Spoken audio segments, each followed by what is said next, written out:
Hello, Internet, and welcome to the first episode of a Stargate Watch Along podcast, name pending.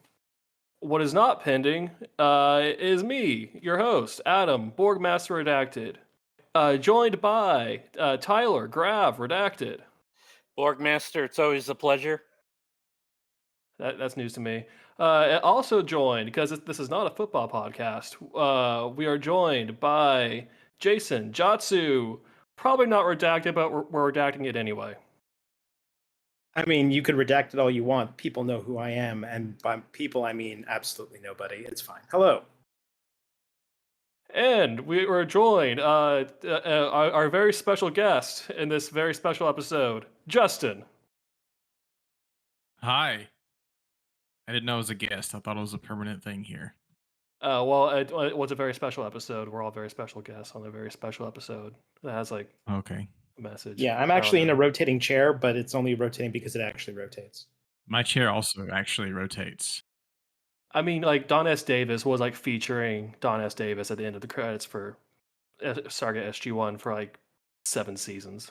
So you can be featuring for like 150 episodes if you want to. Great. Very special guests. The Every main week. character. Yes. The person who's in charge is the very special guest. Anyway, so the four of us are here because we watched Stargate. And we're going to continue watching Stargate, and that is a threat. Now, what is Stargate? I think it depends on who you ask, really, right? Like if you Tyler, ask, what's a Stargate? Go ahead. Tell me what the Stargate is.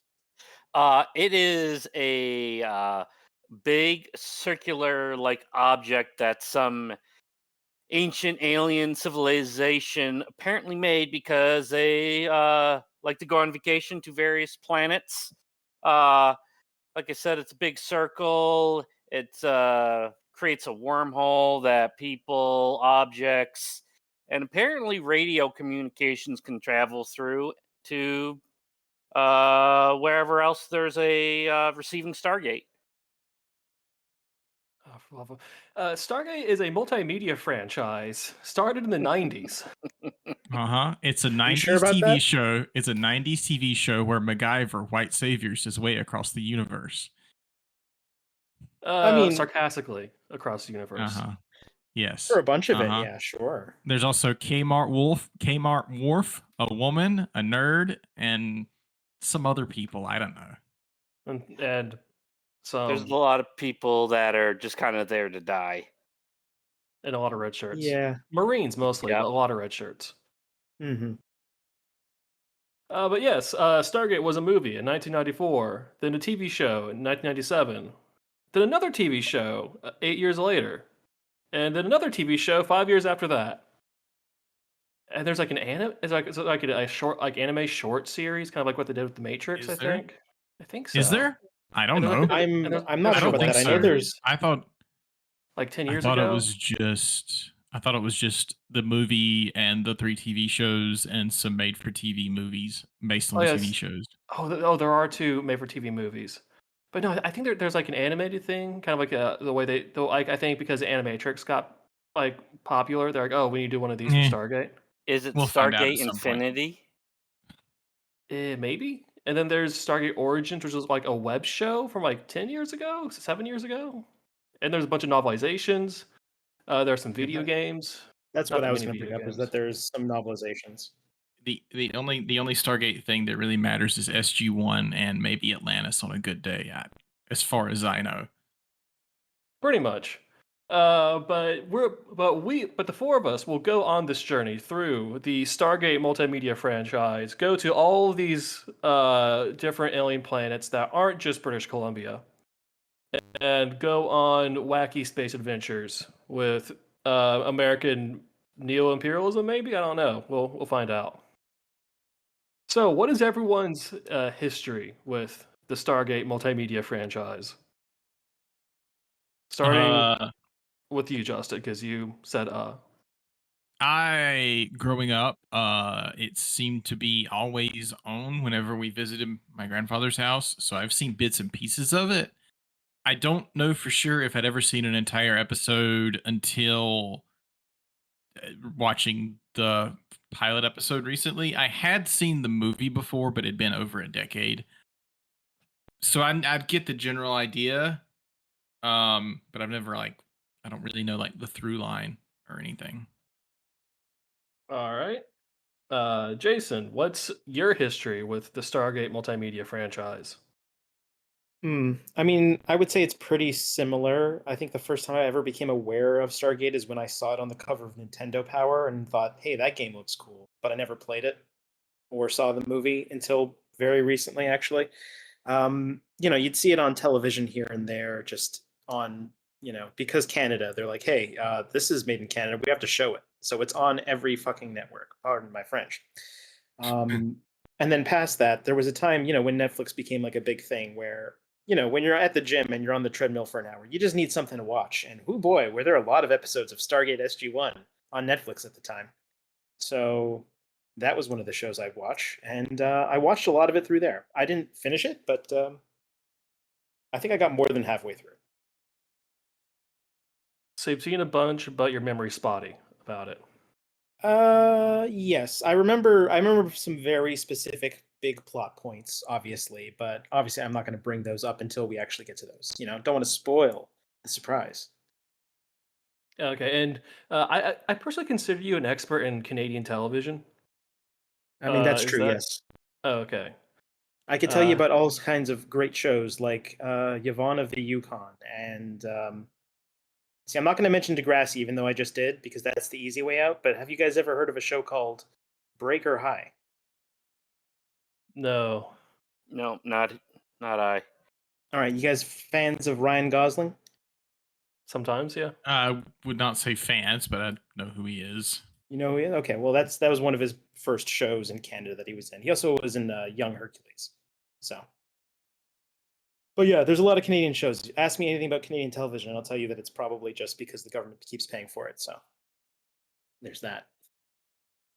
Okay, well, I will rely on your expertise about the Good to know. Vancouver film industry. Yeah, I do actually have some fun facts when certain things pop up that I could tell you about certain side characters that show up on this show.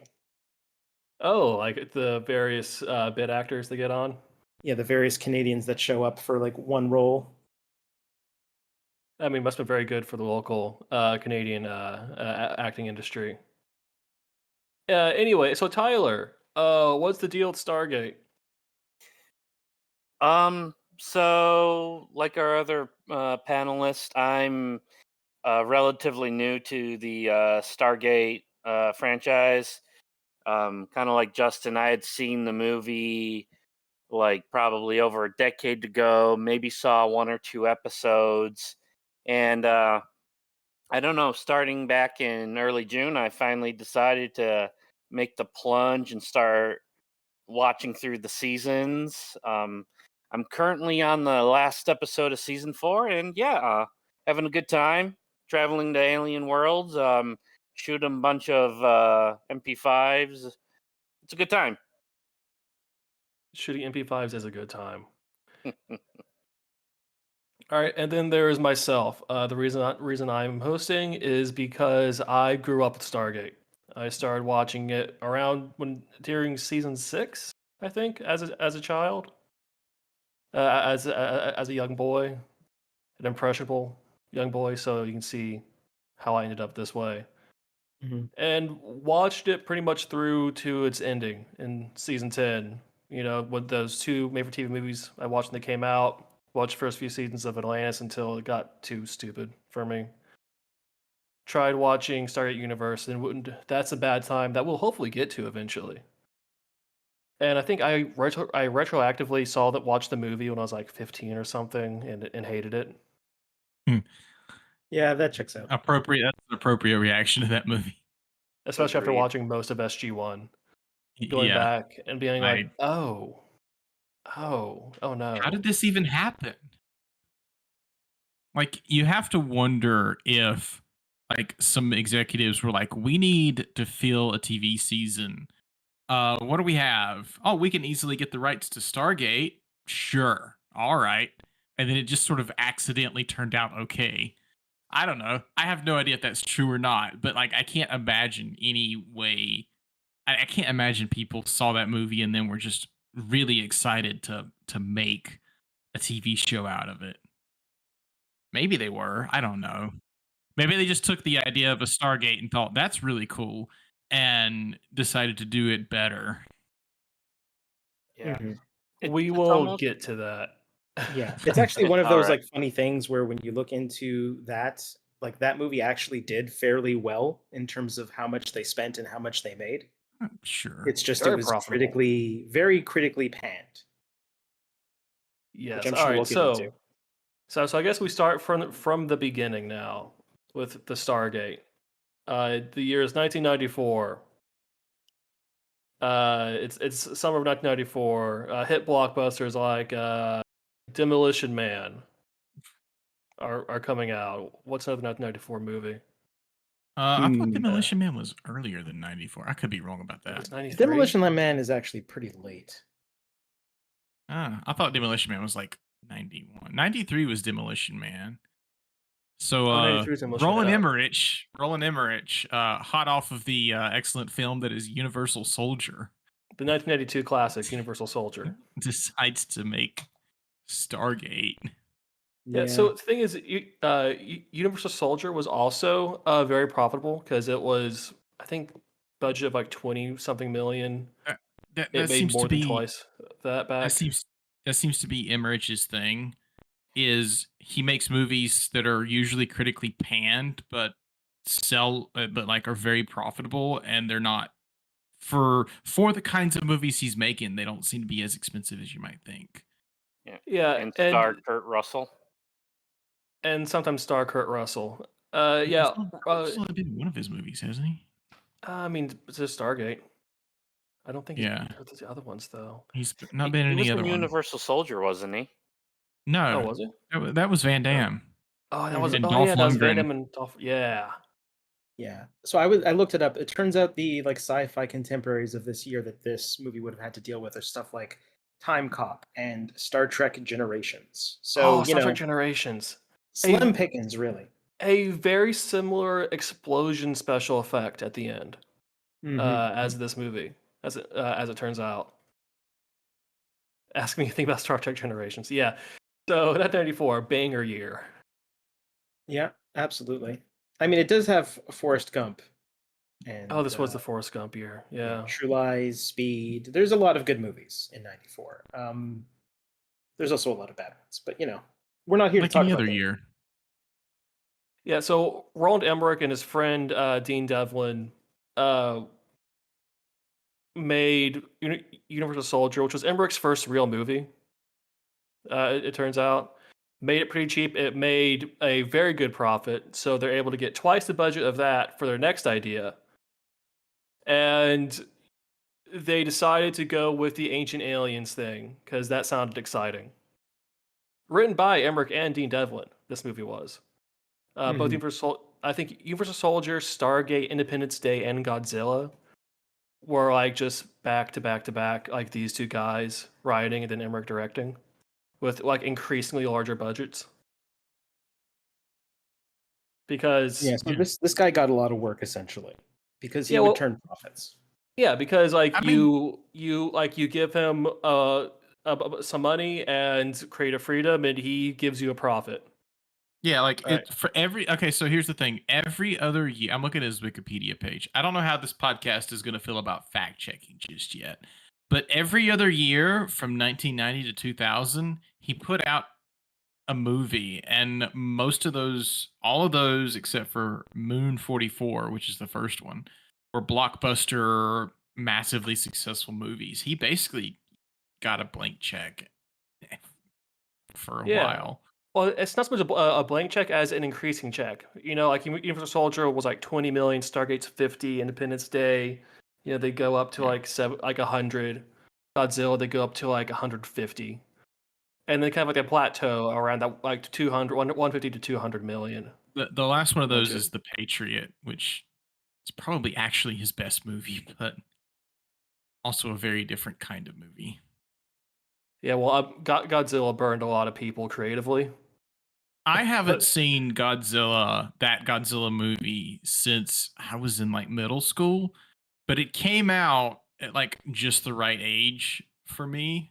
So I have fond memories of that movie, but I haven't seen it in recently enough to ruin those memories. So, I guess to ruin your memories a little bit, it might be his worst movie. That's an accomplishment. Is it? It's worse than Universal Soldier. Probably yes. I mean, people like Universal Soldier. I don't understand why, but they do. Okay. Yeah. So, I mean, critics Roland Emmerich, a very interesting career. Stargate is basically the second step in that career. Are you telling me that 1998 Godzilla is worse than Independence Day Resurgence? Yes, dude, that movie's so bad. I mean, I'm speaking as a Godzilla fan. I've seen all the Godzilla movies. It's so bad.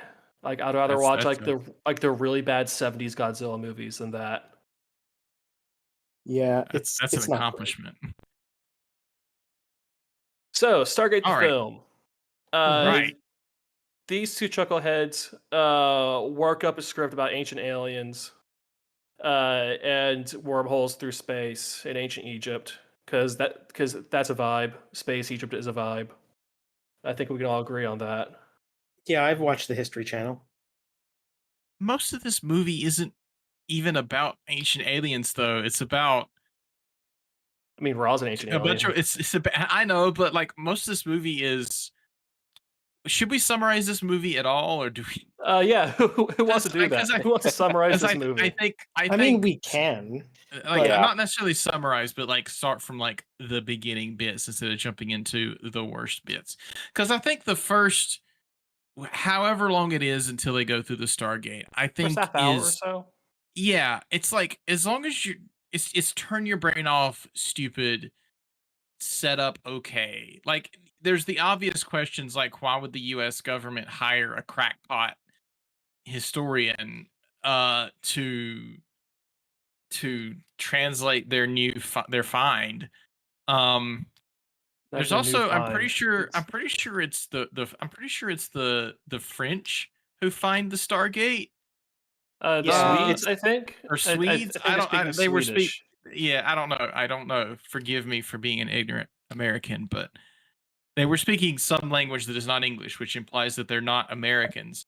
But somehow between 28 and 1994, the Stargate winds up in American hands in I mean, a lot deep happens. underground American base. Yeah, but that So, really Yeah, a is lot like happens in Indiana those years. Jones Uh-huh. found it. It's like this belongs in a museum, and it gets it back to America. And FDR's government's like, no, actually, that's not going to a museum. That's going into a warehouse where our top men will study You it. know what? In my head canon now, Stargate and Indiana Jones from the same universe. Because there's I no mean, they reason could they be. couldn't be. Yeah, why not? Fuck it. America exists in both worlds. I mean, there's aliens in Hell both yeah. worlds. Yeah. Yeah. Do you remember that Kingdom of the Crystal Skull? Aliens. There's all that. ancient aliens. It all Uh-huh. connects. Yeah. This may come There's up later when we talk about like what their plans were after the movie, and Oh boy. aliens. Uh, Yeah, I agree. Like the setup of this, I actually kind of like. Like James Spader does a good job. Yeah. Like, yeah. he shows up. He's- He's honestly he really sells it at the beginning. He's Yeah. he's likable enough as a weird, annoying nerd until they actually get through the gate. But yeah, like the acting is it's like they got it's like they got a lot of really good actors and really good people in general to like fart out a turd. So it's a Roland Emmerich movie, is what you're saying. Yeah. Yeah, Yeah. I mean, But no, like James Spader sells it. Kurt Russell, he broods the entire movie and basically looks like Guile. But Kyle's yeah, good. he's got that flat top going on. I mean, he's very one note this whole movie. yeah. It's kind of I mean, he amazing does- how different does he is nothing. character-wise later in Yeah. the No. series. Well, so the character difference I can understand because in this movie, this character, was it O'Neill? O'Neill with one L. Actually, you know what? Yeah. Tyler, Summarize the movie for us, please. Well, Yeah, hold give on us a the minute. 5-minute The thing. point I was going to get at with characters is in this movie, O'Neill's son had just killed himself on accident. So like his quiet brooding throughout the movie makes sense to me, even if it does Yeah. mean the character does nothing until he gets into a fight with some guy at the end. With And henchman number him one. him being a different character in the TV show makes sense because this is like a year afterwards. He's different. He's I'm not gonna say moved on, but sort of like gotten back to normal. Yeah. I mean, essentially, O'Neill's son Scott Scanloned himself. So there's that. Yeah. That's a 90s reference. Oh boy. That, and I feel like a good portion of this movie is just like James Spader saying something to someone and just waiting to see what the reaction is when they don't understand what he's saying. I think like the Yeah. first like 40 to 45 minutes of the movie, like nobody is understanding anything anyone else is saying. It's not until like the part of the movie where they go into the tunnel with the hieroglyphs do we actually start moving the actual story forward. Yeah. This movie it does spin its wheels for a long time. Yes. Hey, so they finally do get through the Stargate. Okay, And you one of know the what? All right. before So this movie, the setup, it begins 1928 Egypt. Some Yeah. archaeologists find a big circle in the ground. In This Gaza, big Egypt. in That's important. Giza, In Egypt. Egypt. Yeah. Wait, yeah. Yeah, it's already Giza. got white people. We already got white people stealing artifacts. Yeah, Mhm. as they did in 1920s. They're Swedish, and they're Swedish, I think, because the actress Vivicia, what's her last name, Lindfor, who plays the old lady, is a Swedish actress. So they just So made. just she can't do different accents, so you're Swedish. Let's go. Move forward. Yeah, I mean, actually, like the fun thing about her is she was like a golden age Hollywood actress from like the 40s and 50s. Mm-hmm. So she was actually like there's some pretty big names in this movie, believe it or not. Yeah, like Viveka Lindfors, like she's been in 100 movies or something. Mhm. She was like around in the 50s, like with all of those people doing all those movies. So like very old school Hollywood, Yeah. and also Swedish.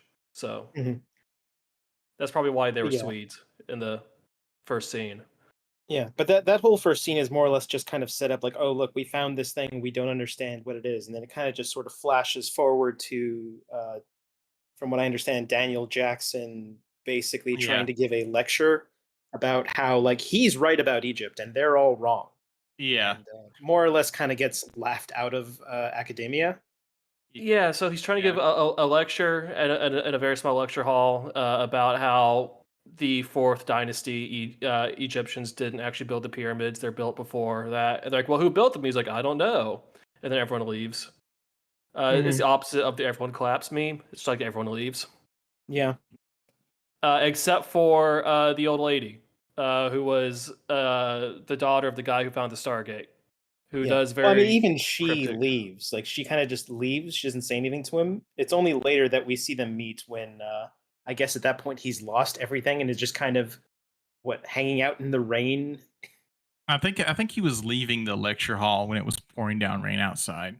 So that was the Yeah. lecture hall? Okay, sure. No, It was hard I to tell. think. It's been a while, right? I It was think a he was hotel. leaving his apartment because at one point she says everything you own are in those two briefcases, and Yeah. then Yeah. it pans to the briefcases and they're soaking wet. Yeah, actually that's like a real good thing where it's just like it's in those briefcases, it just pans outside while they're being poured on. Just like, yeah. Yeah, that's those guys were great. like, "We'll handle your briefcases," and they just let them sit out there in the They just They pouring just put don't him do there. anything. Which at first I thought was bad, but due to a thing we'll get to later, I'm like, yeah, he probably deserves that. Oh boy. So she invites him to somewhere mysterious. He has nothing better to do, so he goes to a secret military installation in the mountains of Colorado. Where's it, Wyoming? Yeah. I don't remember. It was It's called somewhere. Colorado. I mean, in between that, they do introduce O'Neill, and it's just like some military dudes going to get him, saying, "Hey, you've been activated." and they kind of just insinuate.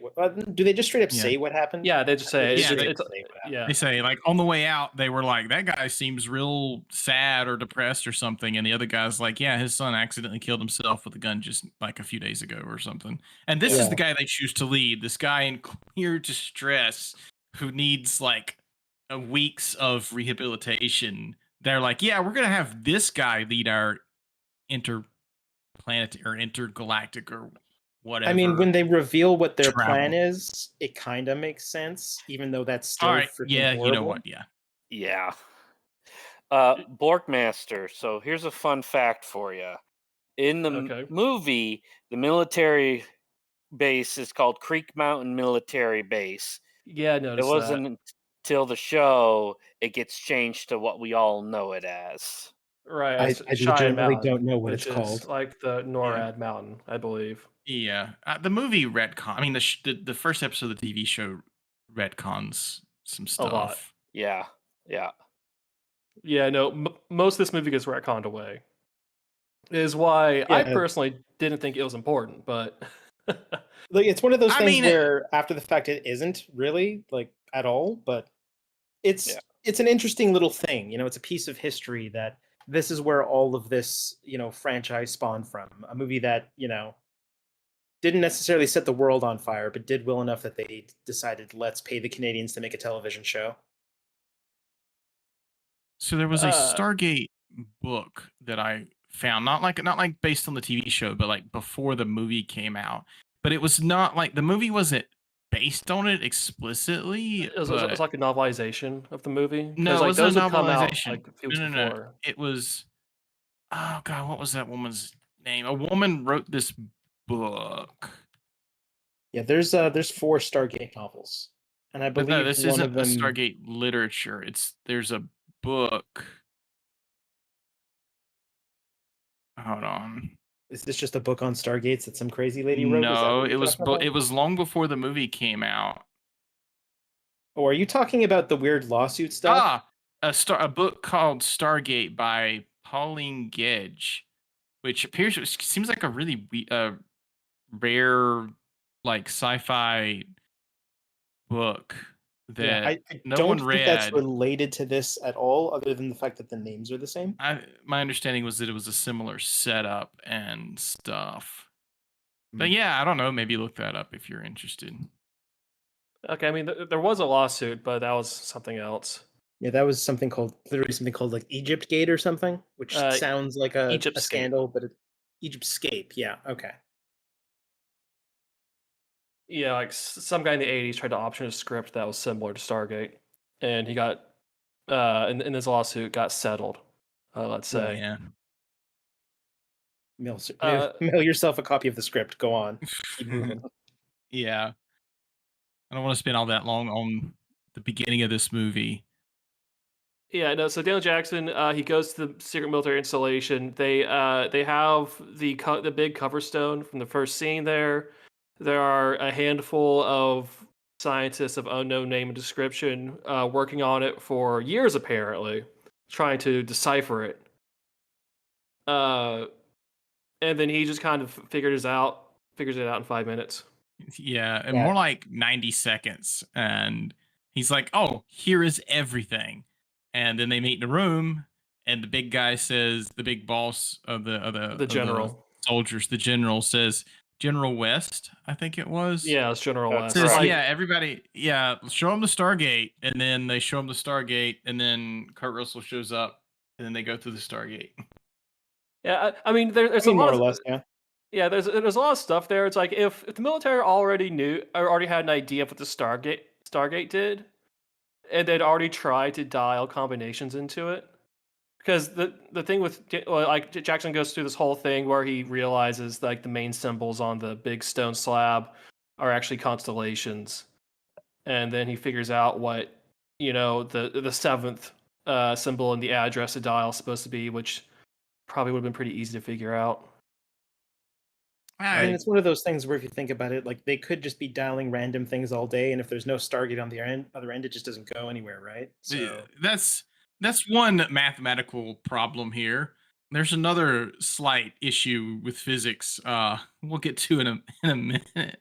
Yeah. Well, I mean, but also they didn't have the seventh symbol, which is always the same. Yeah. So if you doing it randomly and you don't have that seventh symbol there, it's not going to work regardless.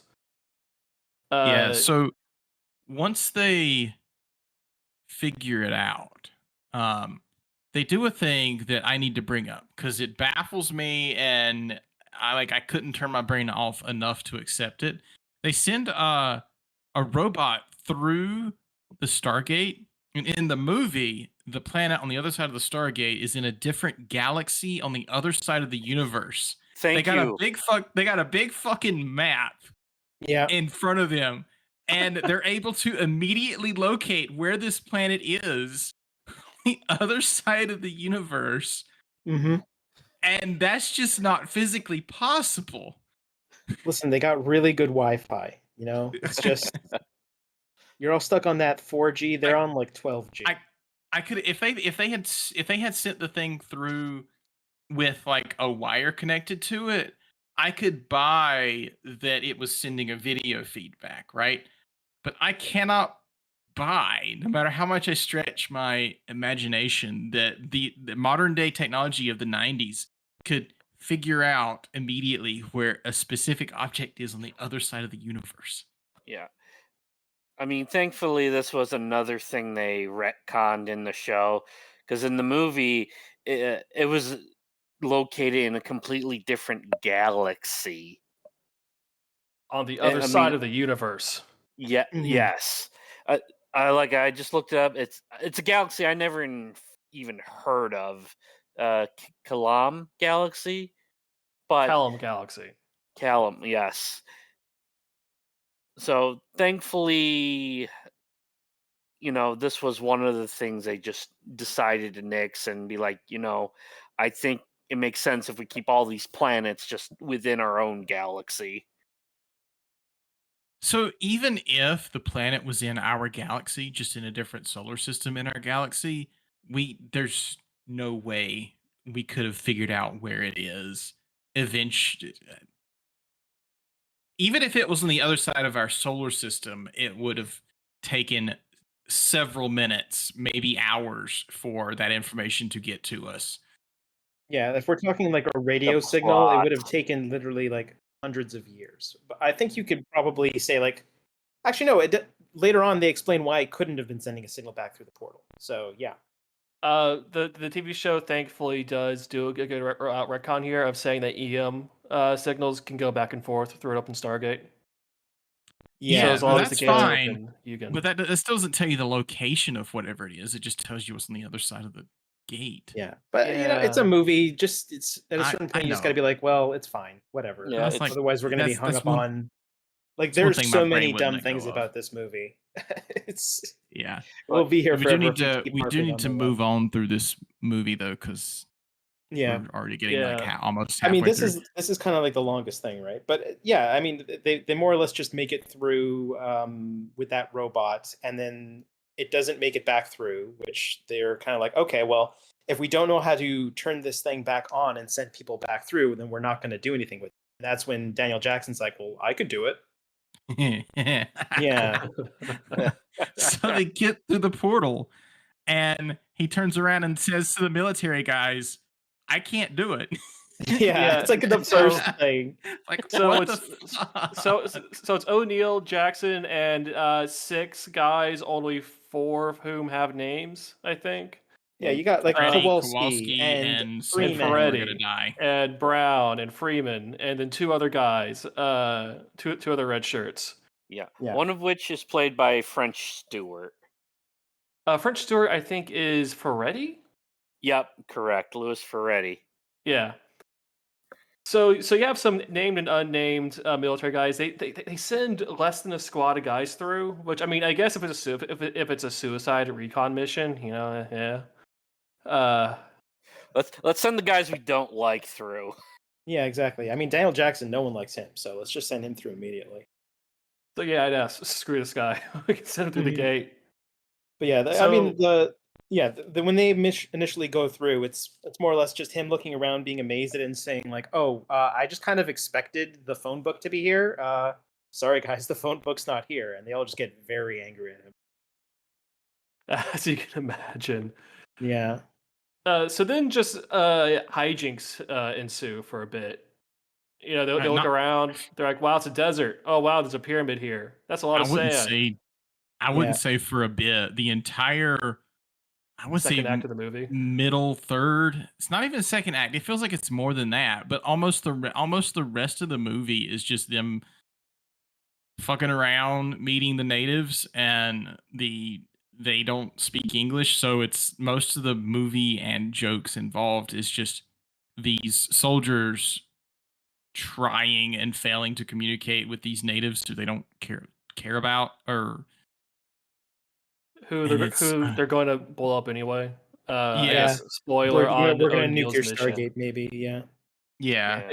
I mean, they reveal that here, where like they're setting up their base camp, and O'Neill's like checking to see if the nuke still works. He's like, "Yeah, it still works. I guess we'll go on." And that's when Daniel Jackson has his escapades with the weird space camel. Is The that what space you call yak.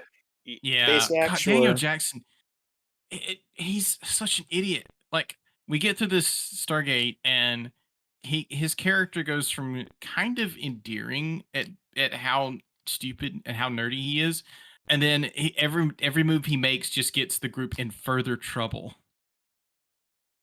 Yeah, but Yeah. he's kind of He's- just like yeah. the catalyst that moves the plot forward. Like I would argue he is absolutely the main character of this movie. Oh, yeah, he is. definitely. Yeah, like Kurt Russell might have gotten top billing or something, but he doesn't do anything in this movie. Yeah, like they try to give him an arc, but we'll get to that eventually, and it kind of just doesn't really go anywhere. Yeah. Yeah. So Yeah. so there's some yak problems, and then the yak leads them to a human settlement with a bunch of natives working the desert mines for reasons.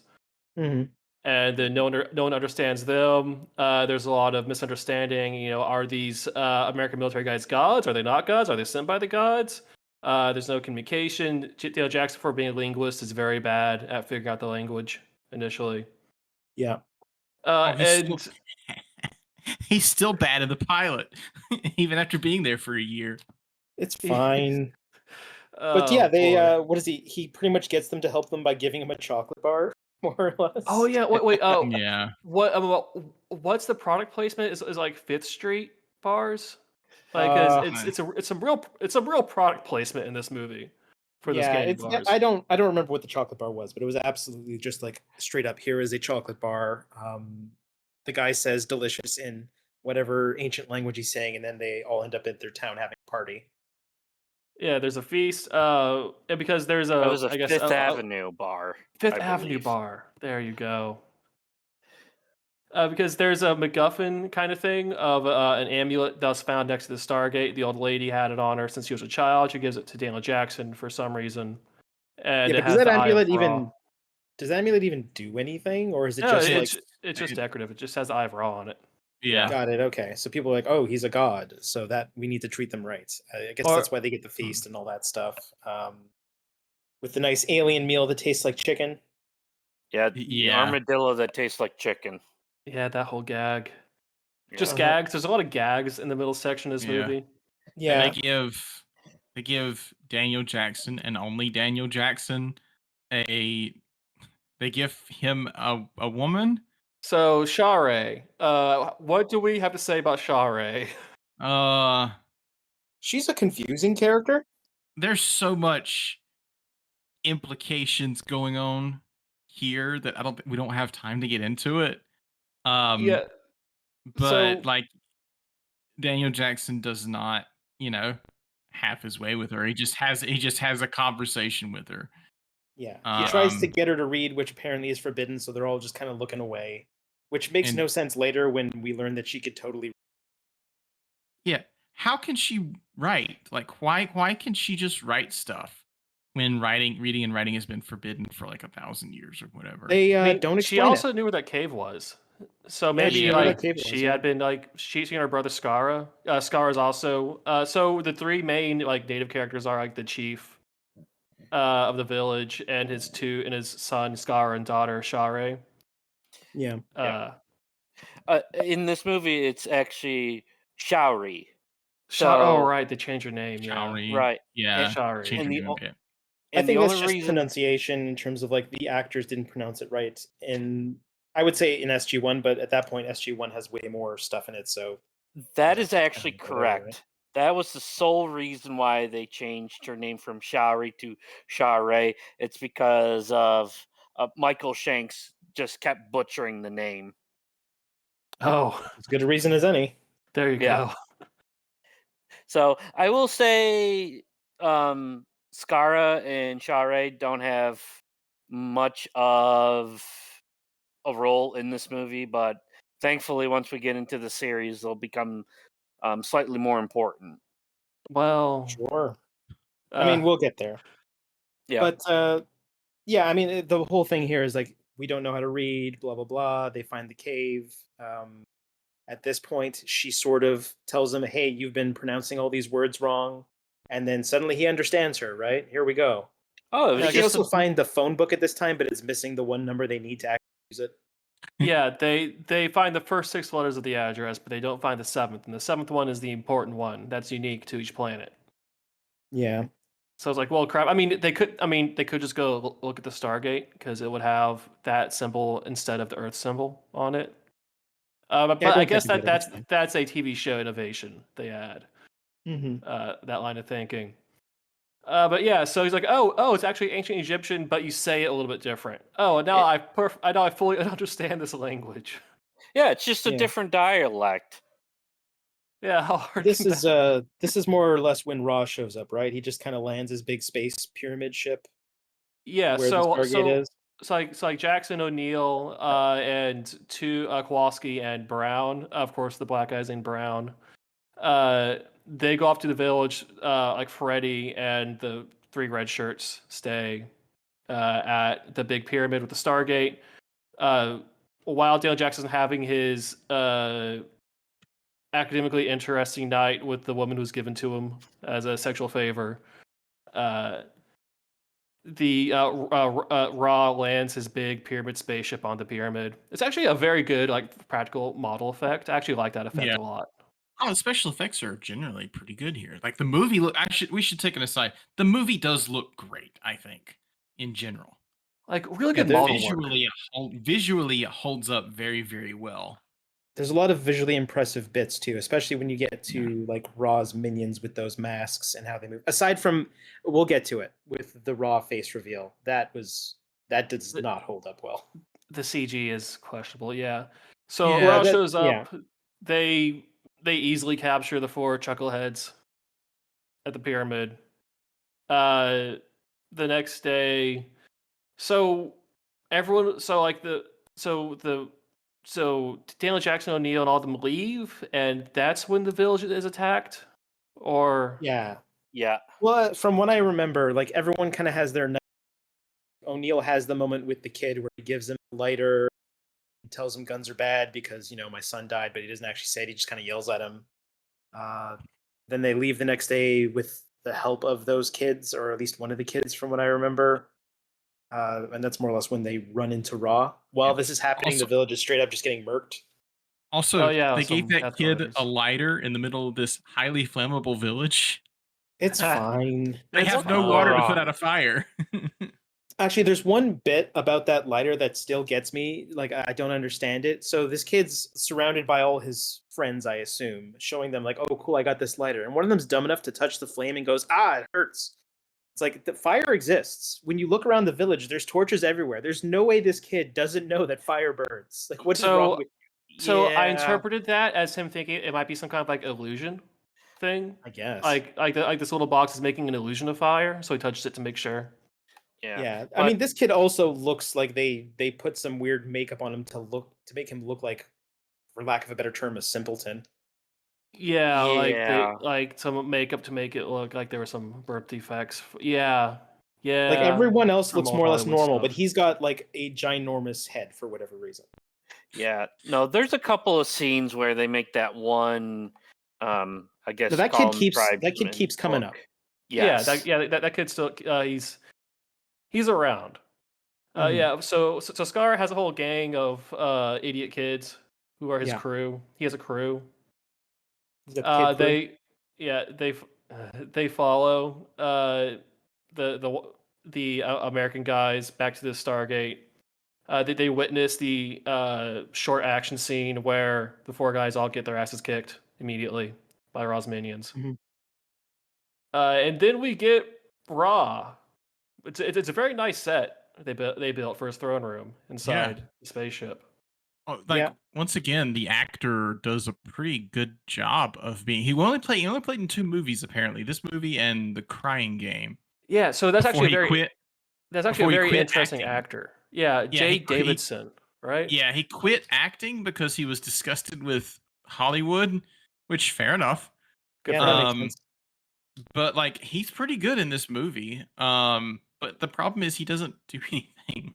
Yeah, I mean, yeah, he just vamps. So that's actually so Jay Davidson is the actor who played that character in the Crying Game. For anyone who knows about the Crying Game, Yeah. uh, Okay. yeah, I've never seen it, uh, but I think I know what you're talking about. yeah. So and he was cast because he could make a convincing woman. I think is the reason why he was in the Crying Game. Uh, Sure. So, so it's this guy who was a model, but he was like twink enough to like work for that role in the Crying Game, and that was a very, very well received movie. His performance is very well received, and then he ends up in Stargate somehow as Raw. Yeah. And Which, I mean, again, he's he plays it vamping well. every scene. He does great. He's vamping in Like, every he scene he's in. he's chewing the scenery in his own way.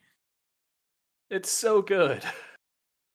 Yeah. Like really just sells like this the decadent space god character here. Yeah, absolutely. There's some notes I have about specifically this whole bit of what they reveal. Like, so they do the face reveals of the guards wearing those Anubis masks, and that One of- effect is really cool. How it Yeah. kind of just like collapses into itself, and then the helmet's gone.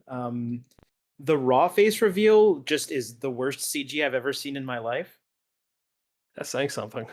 Yeah. I don't. It's not that bad. It's bad. Like It's compared not to the that other bad. masks, like it looks bad. It compared to is the- worse. It is the least impressive effect they use. And also Raw has a bunch of children? He has like his hand boys and handmaidens. Yeah, so it's like he has this a harem of children around him. Is a harem of children? I don't listen.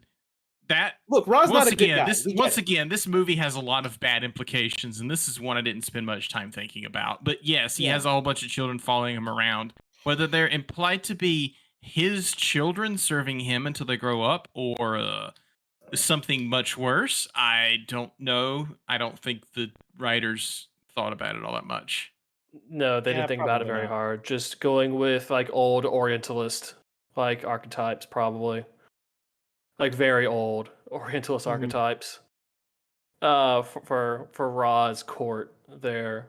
Yeah, so it's Ra. It's all these children who I guess are servants, and then like half a dozen guys in like the big Yeah, Yeah. with their big laser staffs or whatever. Yeah. I'm not even sure what he says here, but more or less like an altercation happens where O'Neill tries to more or less kill Raw, but the kids stop him from doing so, and then like a bunch of crossfire happens. Daniel Jackson takes a laser blast for O'Neill. Yeah. More or Yeah. less, quote unquote, dies, and then they kind of just throw everyone into the. Well, they throw everyone into the what is it? Just like the wet prison or whatever the heck they have. Yeah, I Like don't a know. water Cool pit. prison. Yeah, I'm not like sure why water- that's the thing. I don't know why it's a water pit. Why is it a water pit? Just so that your prisoners are just super annoyed all the time.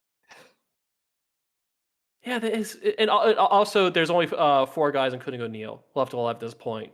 Because even Yeah. though it doesn't look like, I mean, was it Brown gets absolutely blasted. Yeah. Uh, Brown was the first guy to actually die That from both- the SG team. But the thing is, like, of those 4 guys who got like smacked in the face overnight, like not all 4 of them are there in the water pit.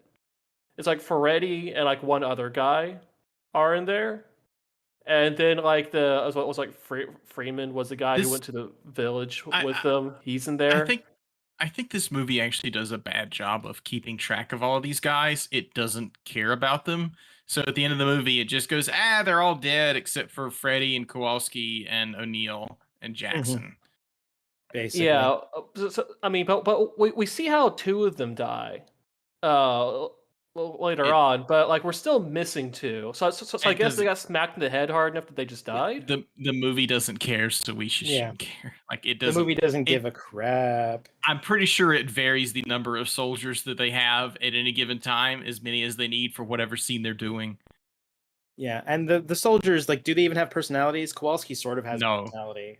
No, But not Freddie and really. Kowalski. Freddie and Kowalski do, which is why they get brought back for the first episode of SG-1. I mean, they're brought back because Yeah. they're the only survivors. That Yeah, too, I guess but like there's that. that's why they're survivors. Mhm. But I think at this point, Daniel Jackson is quote unquote dead, but Raw resurrects him with a thing, just saying like, "Yeah, why do you think I use human bodies? Because they're easy to repair. Like, yeah, it's like a car shop. It's like a Honda. You know, you don't want to buy a Yeah. BMW body. You want a Honda body. Plenty of spare parts." Yeah. And then this is the point where I kind of got annoyed because, like, hey, we just have subtitles for the natives now. Now we can just Yeah. understand what they're saying. It just Yeah. suddenly pops up. Oh, subtitles. Yeah, it turns out that Scar and Shaurai are actually way more competent than any of the main characters once you understand what they're saying. Yeah, it's like turns Yeah. out like, hey, if we had known what they were saying this whole time, turns out they were like the smart ones. Okay, cool. I think this is where like they tried to convince the chief to do a rebellion, but he's more or less just like, no, can't. They're gods. Blah blah blah.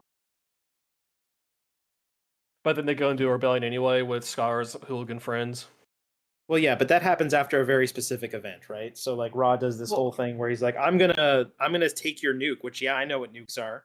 I'm gonna attach it to all this stuff course he that's gonna does. make the nuke even harder, and I'm gonna blow up your planet because fuck you. So that mineral that they're mining that he's going to use to enhance the nuke, it gets retconned into Naquita in the show. You'll see. Okay, sure. But yeah, so Raw's like, I'm going to return to Cinder, this nuke, and vaporize this mountain Mhm. in Colorado. See if anyone notices.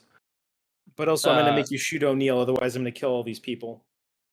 Yeah, but also he needs to like make the villagers understand that he is the one in charge, not these Yeah. false gods who came through the gate. So like he's he like, sets up this whole execution thing. this kind of half-assed execution. Yeah. I mean, he Really. doesn't do a very good job of guaranteeing that he'd win. So Yeah. So like, okay, the last bit of this movie is a blur to me because at this point I was kind of bored.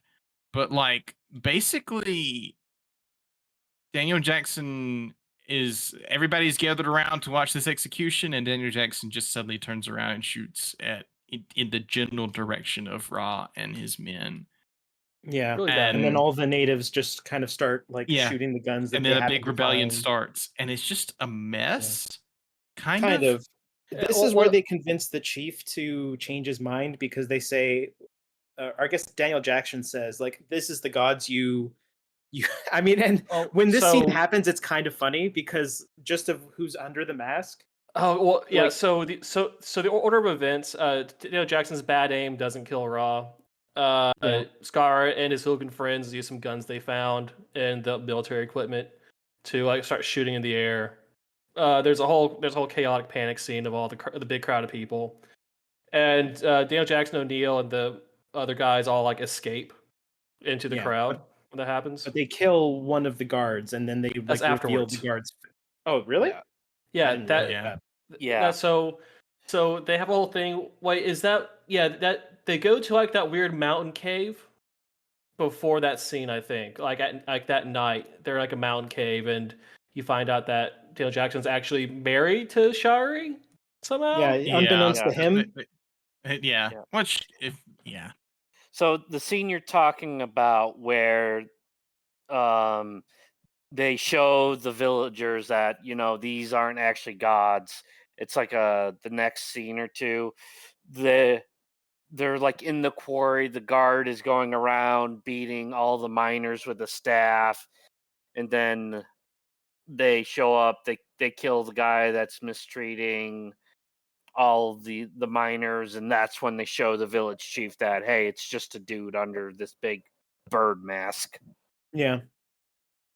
And the fun fact there is that the actor playing that henchman is How do you Is say that his name? Jimon Hunsu? Is that Uh, Jimon Hunsu or whatever his name is? Jimon Hansu. The How do you say black his name? guy who's Yeah, in that's him. Gladiator. Yeah, that's He's him. in Gladiator. He's in a bunch of other things too. He's one of those Guardians of the guys who just Galaxy. pops up and you're like, oh, it's Blood that Diamond. guy again. Yeah. Yeah. Hey, he's here. Blood Diamond's a real good movie. I should watch it again. Yeah, better movie than this. But yeah, Jimon Hansu. This is one of his first roles as a henchman in Stargate.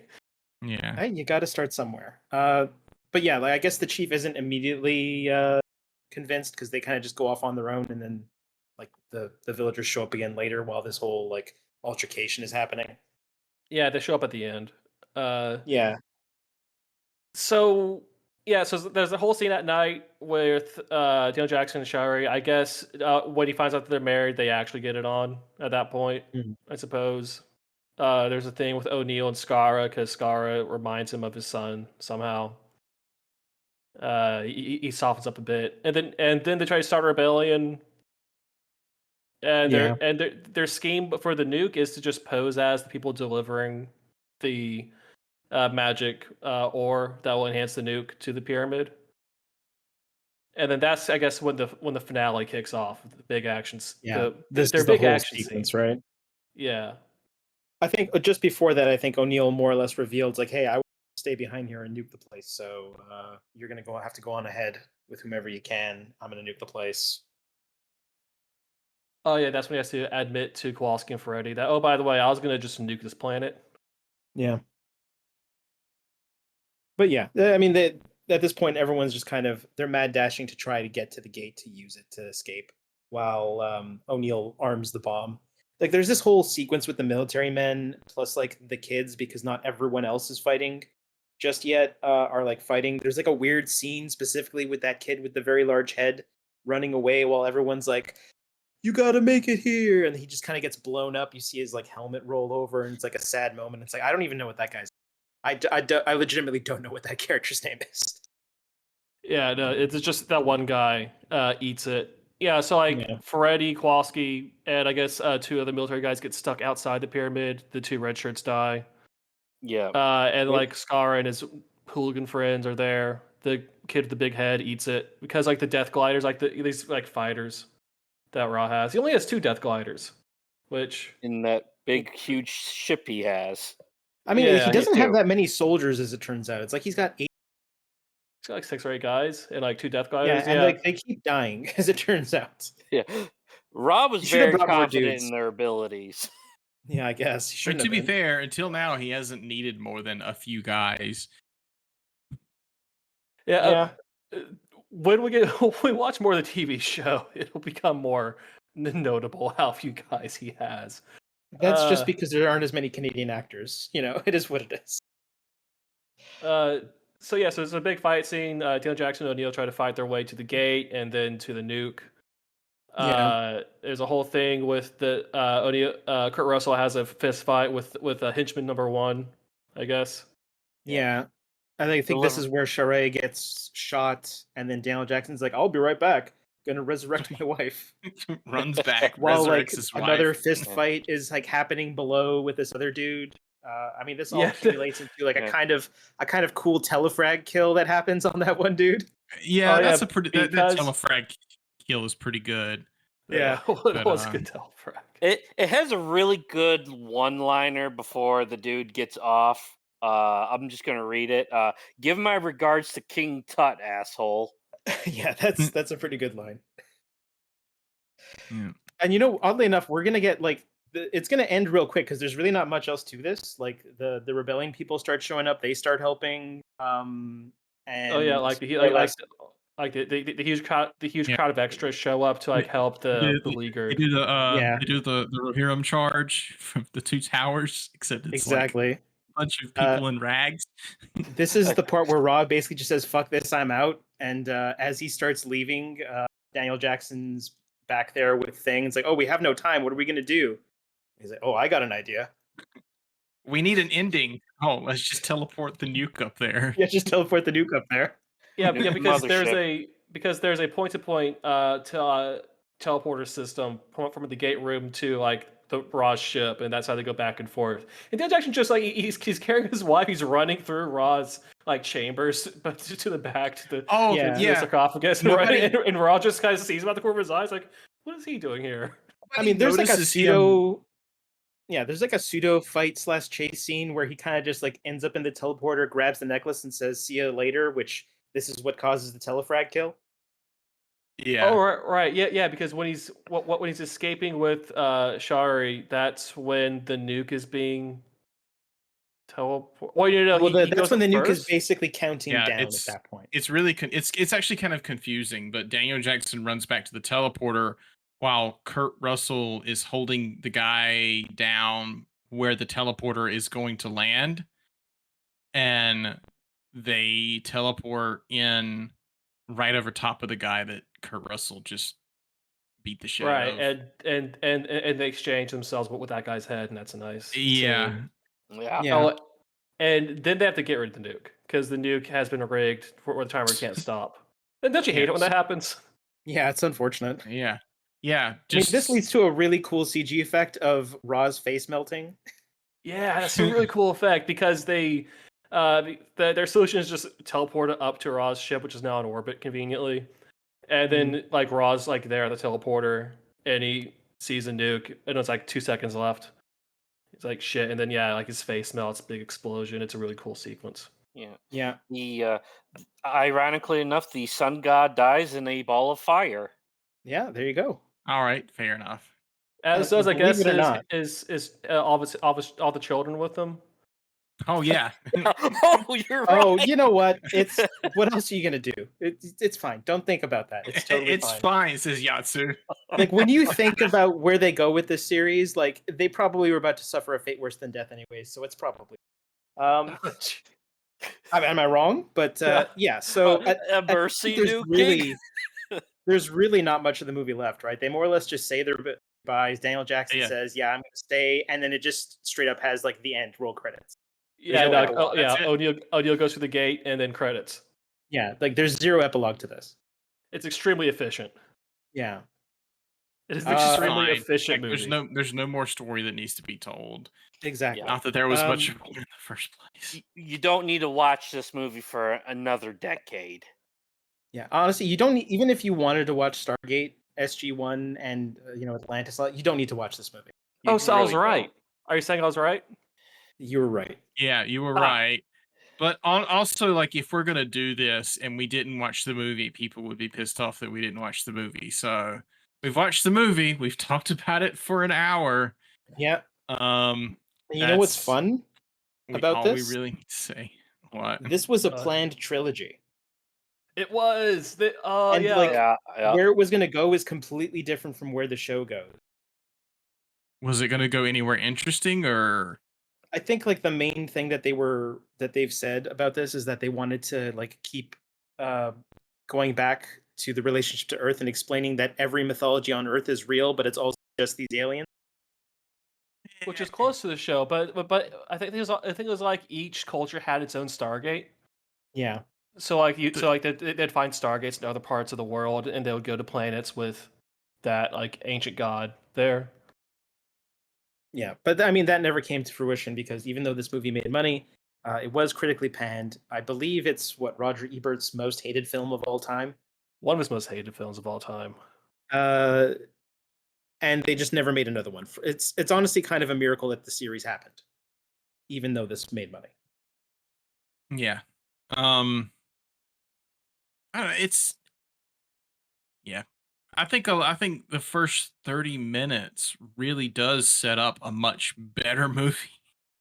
Cuz those characters bounce off of each other pretty well. Like all those actors are very good at acting, and even if the script they're given maybe isn't great, they're really good at selling it. And then the rest of the movie happens. Yeah, I think the problem with this movie is that there's just not much there past the introduction and the setup. Yeah. It's kind of And peters out then- into nothing. And then the first episode of the TV show has the job of both summarizing this movie, retconning the parts they want to retcon, and setting up the TV show. Mhm. How well do you think that first episode did that? Well, Tyler, what's your verdict on the movie before we move on? Uh, so every time I watch it, it gets worse and worse. The movie? Yes. Yeah. Like, so one of the notes I wrote down is I could not tell who were the humans and who were the aliens in this movie. Just like all the main cast, they just all feel very bland to me. Yeah. Yeah, Yeah. I could see Okay. that. Like, really, I would say the only standout character in this movie is even O'Neill doesn't really do much. Yeah. Like, It's kind of like a shock that it's weird because when the series starts, it very much transitions from this is the Daniel Jackson story to this is the O'Neill story, Yeah. at least for the first episode. Well, yeah. Yeah. So From what I recall, in general, this is the O'Neill story all the way through. for the first episode, yes. I mean, you get Richard Dean Anderson, you use Richard Dean Anderson, all right? Exactly. All right, so the movie happens. Roland Emmerich moves on to better things. By better things, I mean Independence Day. A much better movie than Stargate. Also, a cheesy movie that honestly I don't think holds up, but sure. which also ends with the mothership getting nuked. Yeah, Hell it yeah. does. Hell yeah. They upload a virus to the mothership. So and then the rights to this movie start getting bouncing around at MGM. It's like, okay, this movie made money. What do we do with it? There's a video game. The video game's terrible. No one cares. There's a novelizations. A few thousand people bought those. We're not making a sequel because Roland Emmerich's making better movies now. So what do we do with this? And then come in the Canadians. Yeah, let me tell you about Canadian tax benefits. What if you filmed this thing in Canada and then the Canadian government paid for a bunch of it so you got to save a crap ton of money? That sounds like a good deal. Yeah, because the Canadian CRTC demands that a certain content on television in Canada needs to be Canadian made. So therefore, we will pay you through tax cuts to make shows in Canada. So just whatever you got an idea for, do it to meet our quota. Like we'll greenlight anything, just literally anything. You got Stargate, you got Richard Dean Anderson. Let's go. Yeah, so the two guys who were showrunners on The Outer Limits, which that was a TV show, both saw Stargate and are like, I could do something with this. Yeah. And they went to MGM and said, hey, we can do something with this. And we know some Canadians, so we can do it real cheap. And MGM, I guess, signed off on it. It's like, yeah, sure, why not? We're not doing anything else with it. Yeah, fuck it. So they get Richard Dean Anderson to play O'Neill with 2 L's this time instead of 1. Richard Dean Anderson, MacGyver. The MacGyver. Yeah, though with much shorter hair than I'm used to. With much, yes, he got a haircut. Don S. Davis, who was also in MacGyver, who's his boss MacGyver, I think, is the new general in SG-1. So goes from being his boss MacGyver to being his boss in Stargate, which is very fun. Brad Wright and Jonathan Glasser, the showrunners, knew how to have fun with it. Because this is a fun time. Yeah. Far better humor than the movie. But still, humor is basically littered throughout every episode as much as they can, at least at the start of this series. Yes. So one of the things I remember about this first episode is Richard D. Anderson doesn't act like a colonel. He snarks off to everyone in a way that would get him demoted pretty much immediately every time. He's basically a MASH character, if we're being honest. Yeah. Yeah. That's a good way of putting it. I mean, he's more or less retired at the start of this show. Like, how does this show start? Isn't it just a bunch of people guarding the retired. Stargate? Oh Yeah. yes, there's some guards in the gate room. The gate's covered up, and then Apophis and his crew come through, shoot all the men, abduct the woman. Yeah, Oh, well, this is okay. the first. This is the first use of the roofie gauntlet, as I coined it. This scene God. is That's what it this scene does. is the roofie gauntlet. I was like, wait, So- my brain had to stop for a minute. This scene where they first come in, for one, they grab this woman and hold her down, and roofie her, I guess. And then all her squad just starts randomly blasting their guns. M16s. Yeah. Yeah, and they never hit her for one. Whether get a 2 bullet kills. kills, yeah, whether a bullet kills a guy or not seems random though, because a lot of the bullets just bounce off, but sometimes the guys fall over, and I'm not sure like I mean, that's how armor where they're works. hitting. I'm not sure where they're hitting. There's no blood spurt or anything. I guess that's because it's TV. But then they turn around and show two dead guys who were covered in blood. So Yeah. Thank you for bringing that up, because later in this episode, a similar scene is going to play out, and none of the Jaffa warriors are going to die. It's the exact same scene. It just this time they're completely bulletproof, and it Yeah, never I gets guess- explained. It's depending on what the plot needs, whether or not they're bulletproof. I guess you could use the argument that maybe some of them are dumb as bricks, and we're shooting the heavily armored helmets. if only some areas on this armor is bulletproof, then I can accept that like they didn't hit anybody in that second scene. But it would be nice to know like where you have to hit in order to bring one down, because they kill one of them at least. Kill 2 of them. Yeah. Kill Yeah. 2 of them. I see 2 of them. Yeah, 2 of them. I don't know. I think this first episode, it does a good job at setting everything up, but I remember coming away from it feeling a little bit bored again. Yeah. It's not. It's one of paced all those that well. things. It Yeah, feels like like an info. It feels like an info dump in some cases. Yeah, it Like almost they're feels like a fast-forwarding through made-for-TV stuff. movie based on the series, which Yeah, I guess I mean, it kind of just- was you a kinda made look for at it TV that movie. way. And to be fair, in this episode, they had not 1, not 2, but 3 new main cast members. And Yes. it's all like if they had like spaced them out over another like 2 or 3 episodes, I think that would have fixed the pacing issue. But no, they just said, let's go ahead, let's retcon everything, let's talk about the movie, let's get our new main cast in here, and let's go. Yeah, they kind of move at a breakneck pace to make the thing. they could special. have. What's her name? The Carter? blonde woman. I'm not sure. Amanda Ta- Tapping's the actor. Oh, yeah, Amanda Carter. Tapping is the actress. Like yeah. honestly, you could have just not had her for a couple of episodes because she doesn't do anything, really. Well, she exists to be snarky to the soldiers while they're having their meetings in the first part. Oh Which, yeah, you know, that it makes fucking sense. scene. She has a great line in there, though. Yeah, she has She some great I'll lines. let you. I'll Oh, let you want you me read to that read line it? if you want. Yeah, Oh, or God. so basically, after this new evil god comes through with much cheaper helmets. Much That cheaper don't helmets. move. No, they move. yeah. They have an effect. Yeah, they move. They open like they're actual practical like snake heads, and they like snap open and snap closed. But And the top part doesn't like pivot or anything like they did in the movie. No, because in the movie those are CG and expensive, whereas these like they're just like big mechanical heads that you can see them balancing like very carefully with those heads. I bet those things were heavy as fuck. Yeah, like so. Actually, fun fact about the original movie: they had probably made a fiberglass. You Assume they didn't dropped do for out. this one because.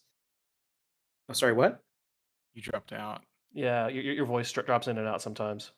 Oh, okay. Well, what I was going to say was, in the movie, all of those masks were made out of fiberglass, which I assume they wouldn't have done in the show because if any bit of that touches you, you're just itching for death. Ooh, Yeah, that's not good. that's a bad time. Uh-huh. So they reactivate O'Neill. They bring in Kowalski and Ferretti, different actors for them, as well.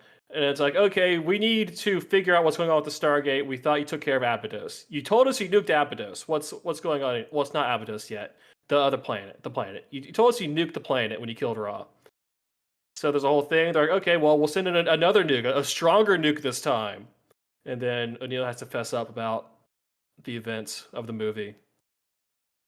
Yeah. and they assemble a new team. Kowalski Freddy's still on it. And then they bring in a new person, and that's when Amanda Tapping gets her big entrance. Sam Carter, Captain Sam Carter, who was, I guess, their explanation is that she was in a different location working on the physics of how to get the gate to work for years before the first movie happened. She was in the whole- Pentagon. She was in the Pentagon, and like there were whole like teams of people trying to figure out how to like dial the damn thing. For years and years, and that's where all of that like gate dialing and like we tried all these combinations, all that stuff. She was like in charge of that team apparently. Yeah, I think Yeah, she's I mean, there's- technically like a theoretical physicist. But she's also what was it, like Navy or military or something? Like Air Force. she's trained Air in Force. She's Air Yeah. Force. She had 100 flight hours in the Gulf War, I think she says. Something like that. Sure. Yeah. But I guess what this all accumulates to is that it's like, yeah, you got to go find Daniel Jackson, and bring him back here because we got to know what the heck is going on, right?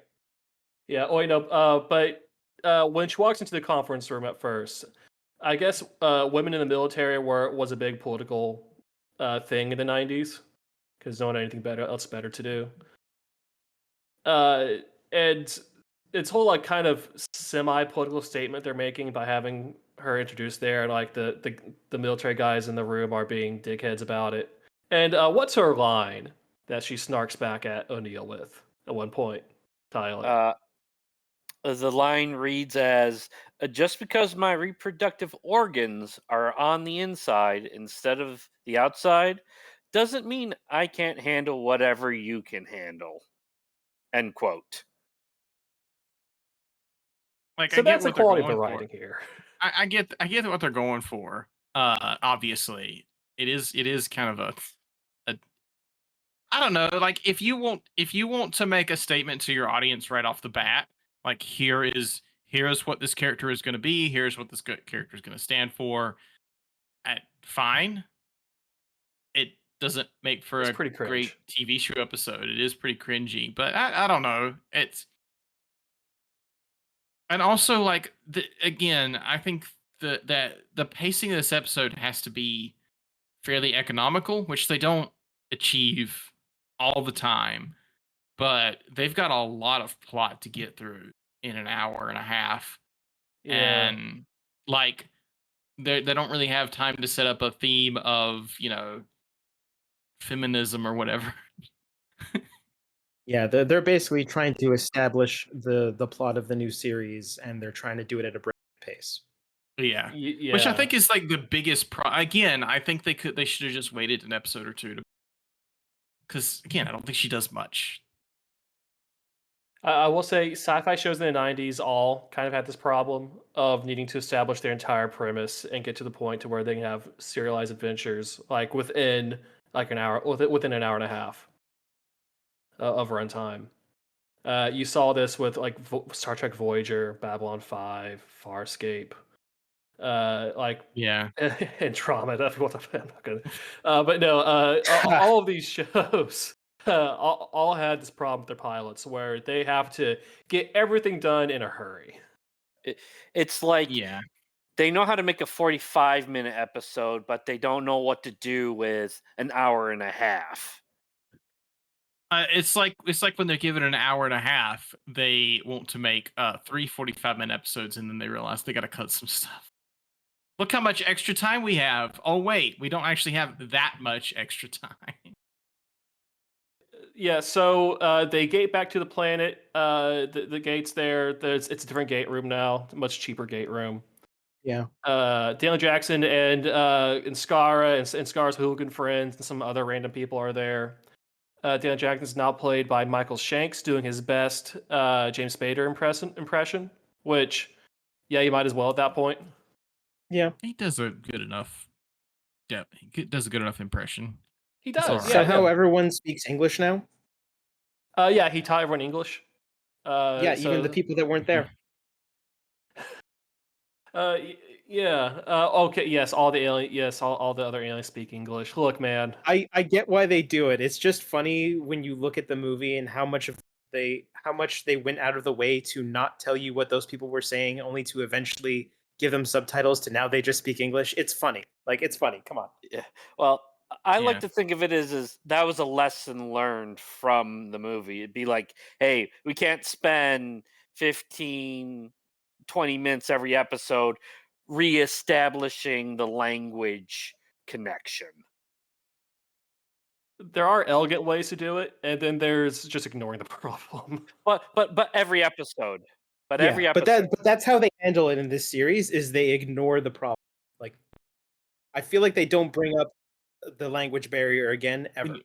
When you do sci-fi stuff, I think the best thing to do is just the Mass Effect thing, where just everybody's got a translator plugged into their ear, and everybody just speaks whatever language, and you just understand them, and that's Yeah, it. that's Yeah, the Star Trek thing as well. I think that doesn't necessarily work in what they're trying to do here, though, because you're basically taking modern day America. Sorry, you're taking modern day America and just saying, "Hey, you can't say we have that technology. It doesn't work, right?" It's better than ignoring No. the problem, or you can I just think ignore ignoring the the problem. problem's fine. At this point, just Yeah. ignore it, power through it, and just hope no one brings it up. Sure. To be fair, I don't personally have a problem with ignoring the aliens speaking English thing. It's convenience. So, let's move on because I don't want this to be a 2.5 hour episode. Oh no, we will. We're gonna power through this. I just want to say that Michael Shanks was cast literally because of his impression of James Spader. Like that's what got him the job. All right. Was his James Spader impression? But yeah, so to get there, Shari's been recast. She's now Shari. She's been recast by an actress who's willing to do things on camera that the other actress was not. We'll get to that. But Scar is still the same. He's back. Is he the only actor who's the same? The village chief shows up in later episodes once or twice, and that's the same actor. Okay. But it's just those two out of everyone. All right. But yeah, so they meet Daniel Jackson. He's like, "What guys? We don't know about any guys." But I did find this room full of Stargate coordinates. Yeah. At first, I was gonna complain that they would have found this the first time, definitely, but no, they wouldn't have. They were under. Shari probably would have found it since she's apparently been exploring, but whatever. Yeah, and Shari gets very little screen time of her own when she's not a prisoner in this episode. She gets a whole lot of screen time in one scene. But it does seem like she has regressed as a character. Just like she's just kind of like glomming on to Daniel Jackson, like those two scenes where they're together. Like the note I had for those scenes was that she's just giving everyone sexy eyes, and that was it. Yeah. So the character, they didn't need a full character for her. They just needed someone to do a couple scenes and then be the dead wife trope. Spoiler, I don't know. Well, kind of like more or less dead, but more closer to a fate worse than death sort of thing. Yeah. So anyway, while they're saying that, there is the aliens from earlier show up conveniently, smoke everyone in the gate room.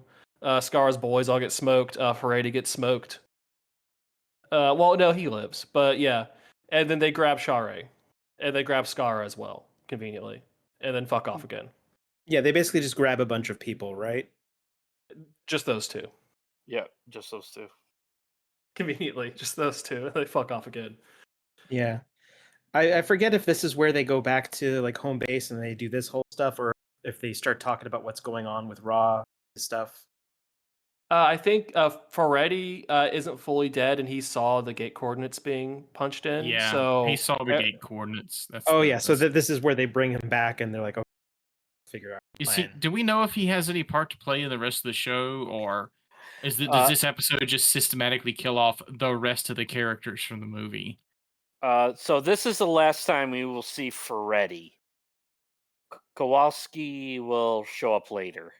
Yeah, but we'll get to that.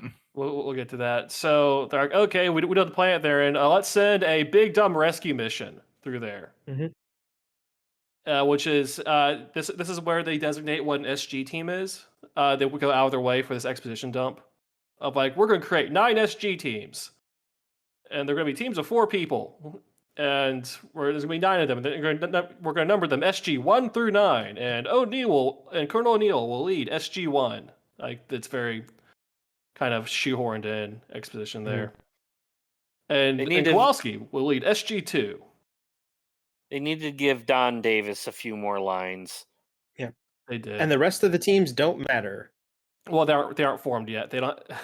They haven't recruited the guys for those yet.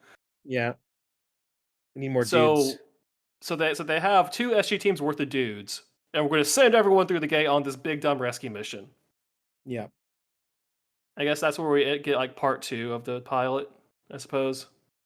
Yeah, I forget if they show what Ra's doing before or after. It's hard to tell because it's not Ra, it's Apophis. Oh, is it Apophis? Well, okay, so like, they spend the entire episode establishing this. Honestly, I just assume that his name is Ra because like it's Ra again because they say the name Ra a lot because their first they thought don't know who it is Ra alive? Did he survive the nuke? Because like Ra's completely alien. They have no idea who he is or what he's capable of. So like, can he survive a nuke? Well, no, he can't survive a nuke. They honestly should have known this because he was in a human body, but yeah, they established that this is Apophis, who seems to be the villain for most of Stargate. For the first arc. Well, let's divide this into anime arcs actually. So you have the Apophis arc, which is like the Frieza arc now. He's the Frieza. And you have the Sasuke retrieval arc. He's the Frieza. Okay, I'll buy that. And then we get a Cell, and then we get a Majin Buu for a disappointing finale. I'll say that Anubis is the Cell. We'll get to that. Okay. So they go to this planet, which conveniently looks a lot like British Columbia. Yeah, weird. Yeah, Chulak. Chulak, yes. Yeah, is the name of the planet. And it cuts away to all the women that Apophis has been abducting from various planets. They're dressed up in this harem, and they get pulled one by one to this ritual room where. They also have to establish what the Jaffa are. Earlier in the episode, yeah. Again, they have so much to go through. Earlier in the episode, they took a woman. They took a woman who was she was the woman in the first few minutes. Yeah, she was the woman in the first few minutes who they roofied or whatever. I'm gonna stop saying that because that's weird. Yeah, they while his mic. They paralyze her, but she's still conscious, and they take off all her clothes, and this time don't show anything. Lay her on a table, and then a woman comes out, and her midriff is bare, and there's like an X-shaped scar on her midriff, and this thing pops out of it, like a snake thing pops out of it, and it apparently was going to possess the woman, but it didn't find her satisfactory. And I think something should be clarified here because the show doesn't do a great job of clarifying this. There's the Jaffa, who are sort of humans, but they've been genetically modified to have this pouch in their stomach that holds the Goa'uld, however you pronounce it, the Goa'uld. And basically the Goa'uld incubate inside of the Jaffa. But while the Goa'uld are in there, the Jaffa control everything. Like, they're not being mind controlled by the Goa'uld or anything. They're just kind of walking around doing their daily business while this thing just sort of grows inside of them, and they don't really mind it all that much. Well, they get all kinds of health benefits. So, like the symbiote. This is all explained later. Yes. Yeah, this is all explained later. They get longer lives. They don't get sick. They heal from injuries faster. All that stuff. But the Cole's notes are the Jaffa are space kangaroos. Yeah, they literally call it a Sure. marsupial pouch when the humans look at it. Yeah. But It's a real Yeah, it gross looks- effect, by the way. yeah, it's It's real real gross. Like honestly, the practical effect here is really, really good. It looks great. Disgusting, but like it looks convincing. And then later on, they bring Ray in there, and the actress, they paralyze her, and then they take off all her clothes. And this time, it shows full frontal nudity. Everything, literally if you're everything. watching it, if you're watching the original Showtime version. So the rumor has it, I don't know if this has ever been confirmed, but the showrunners wanted this to be like a primetime Showtime show with like, you know, nudity and Like Game of swearing Thrones and time slot. yeah, like that kind of time slot. And that didn't happen. Like, so you get this episode, it's got a bunch of nudity, this one scene has a bunch of nudity, and then the rest of the show just doesn't, as far as I know. Yeah. They kind of half-ass whether they wanted to be premium cable or just cable. I don't think this show would fit a premium cable kind of time That'd be slot. weird. Yeah, it doesn't really come across as like, a TV show with lots of tits and gore. It comes across as like almost like a Star Trek-ish thing. I Yeah. don't know. Yeah, so that symbiote chooses Share, of course, and these are cutaways as O'Neill, Carter, and Jackson bumblefuck their way to the city on this planet, Chulak. Basically, in a way similar, somewhat similar to what happened on the first in the movie, where they just meet some people, get led back to the city, get set down for a feast. They're like, oh, they think we're gods. So that's weird. But then Apophis comes out and then just immediately blasts them with his hand device. Mm-hmm. And then they're prisoner. They're in a holding cell. They meet Skara. There's stuff that happens. We get introduced to like the main henchman a little bit throughout the show. Who was important? Yeah, it's hard to pronounce. Teal'c, is that the right way to say it? It's just Teal'c. He's just Teal'c. Say teal, but add the k at the end. Yeah, Teal'c. Yeah, so we get introduced to him. Like he's figuring out that there's something different about these chuckle fucks compared to the other humans. I mean, the gradually. military clothes and the way they carry themselves is, probably a good signifier that they're not exactly just random people. And also the guns are a big giveaway. Yeah. Throughout the episode, he does things like that. It's I like, thought where they did you took get away this the weapon? guns. This isn't your weapon, Oh. the weapon of your people. This is important or something, right? He's like, hey, what's this? It's like, Yeah, where'd you get get this? Yeah. And then when they're about to kill the rest of the prisoners, they take Skara back and then they possess him. Yeah, so I guess like some secondary Gould, I guess who are like vassals of Apophis show up, choose some people from like the holding cell. Scar gets chosen. Womp womp. Oh no. Yes, and he will not be around. He's gone for a while.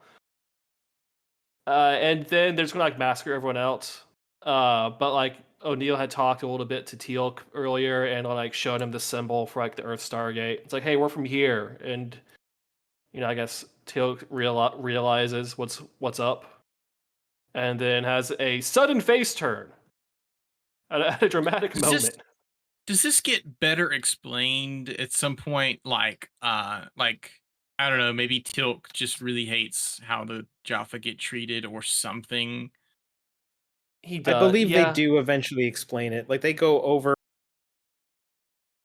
slaves and incubators, right? Yeah. Yeah, like the series builds on that. Yeah, as Teal'c character gets developed, his motives for doing what he does in the first episode will become clearer.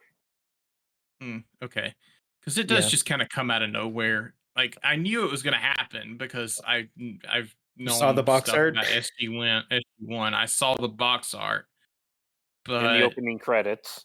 yeah, but I don't know. It just happens out of nowhere.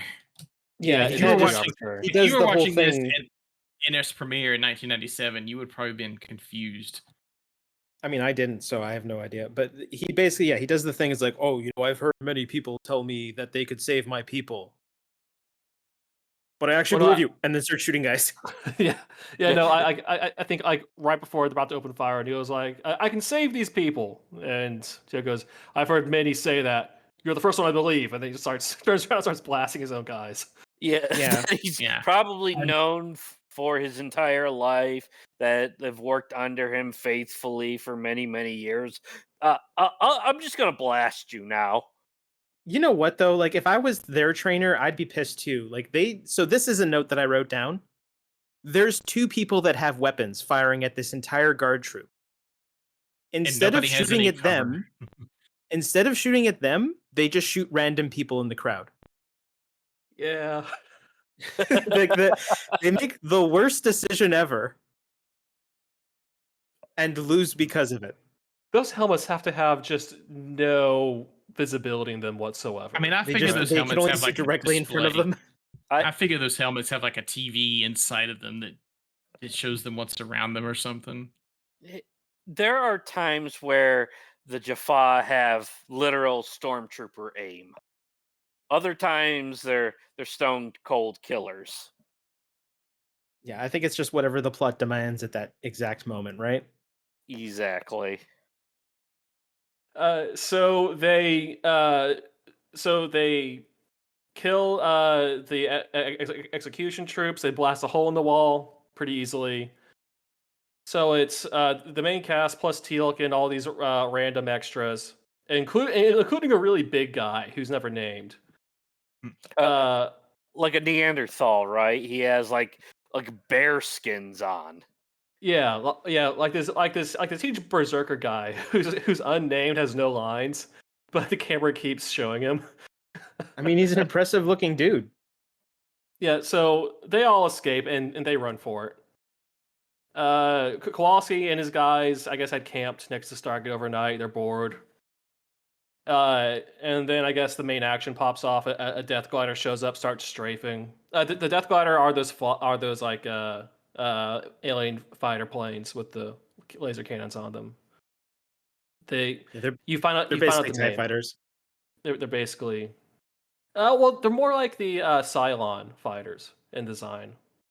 Oh yeah, I could see that. Yeah. Yeah. But yeah, they start blasting. There's a whole lot of pyro being used in this random field in British Columbia. There's a lot of pneumatic catapult usage, and I personally love pneumatic catapults for stunts. They're always a good time. Yeah, the Jaffa military show off their advanced tactics of running directly into gunfire. Seemingly They've never... been pretty incompetent thus far, aside from like a couple of good displays of things. But that was when Teal'c was around, right? So yeah, you have a ranged weapon at some point. I would think you would take cover, but no. Let's just run directly at them and get Last Samurai.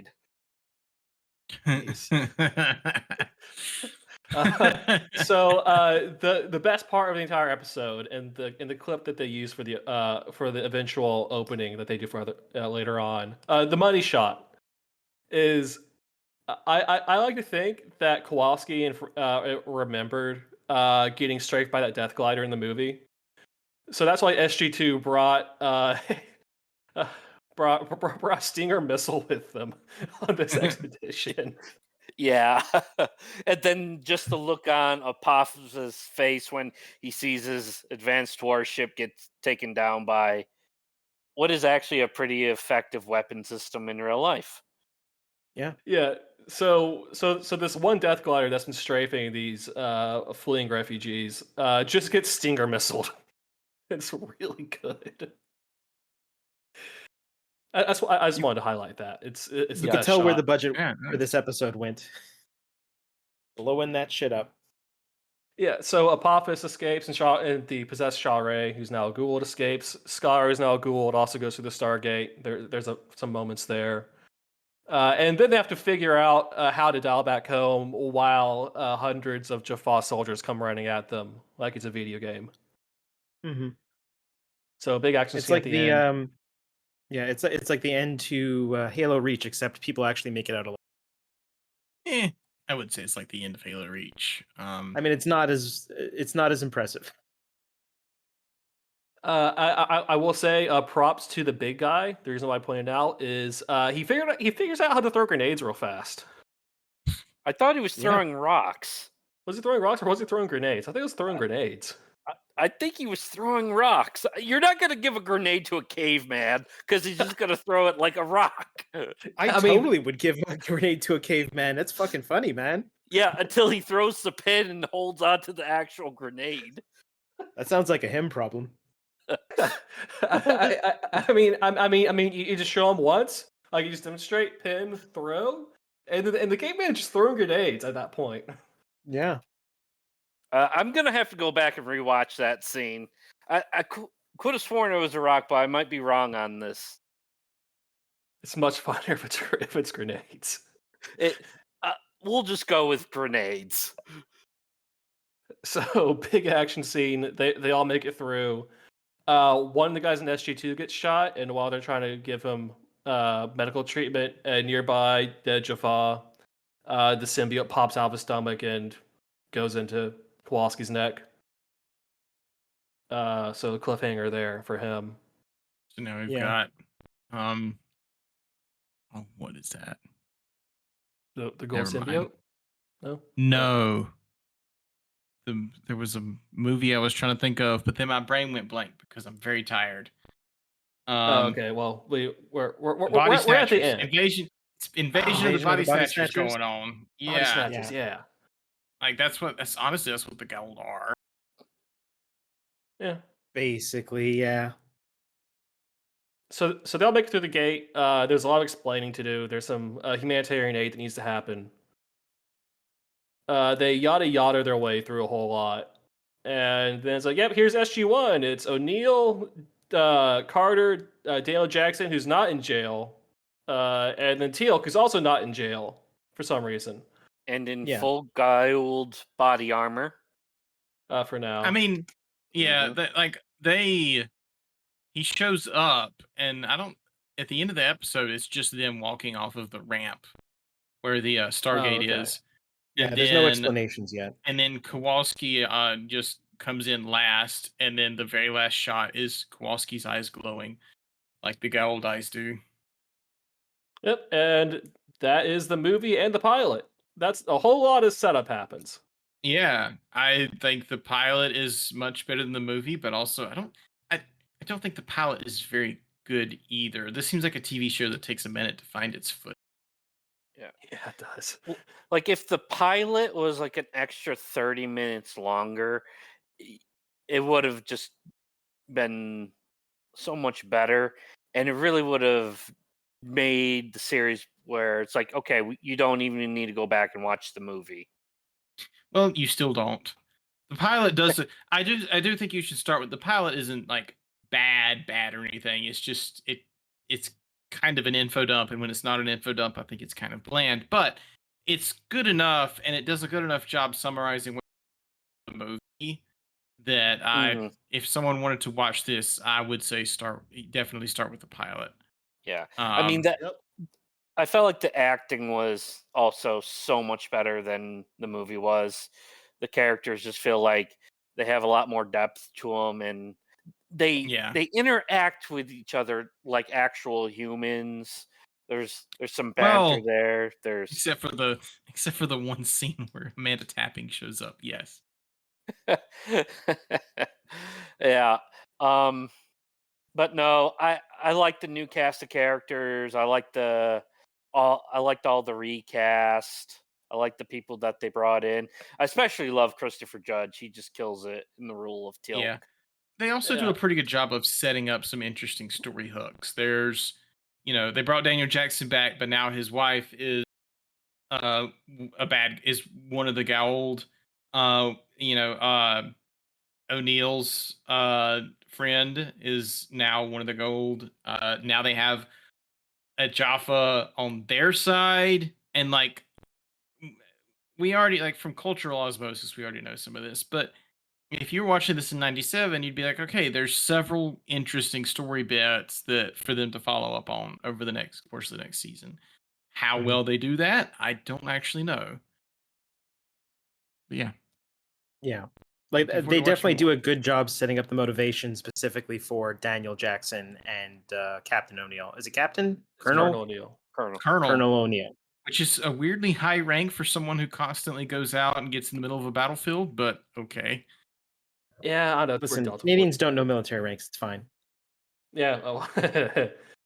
Yeah. I think the last notes that I have we didn't touch on was that this show loves claymores. The show loves Yeah. claymores. Oh, listen, here's the thing. Explosives, how expensive would an explosive be like to put in a TV show? They don't have any CG. I mean, they have some, but it's not really much of a budget for CG. So like, what are they going to do to liven things up? Shoot guns and blow things up? Mm-hmm. I think that's a thing. That's as a Lincoln nod to Tyler.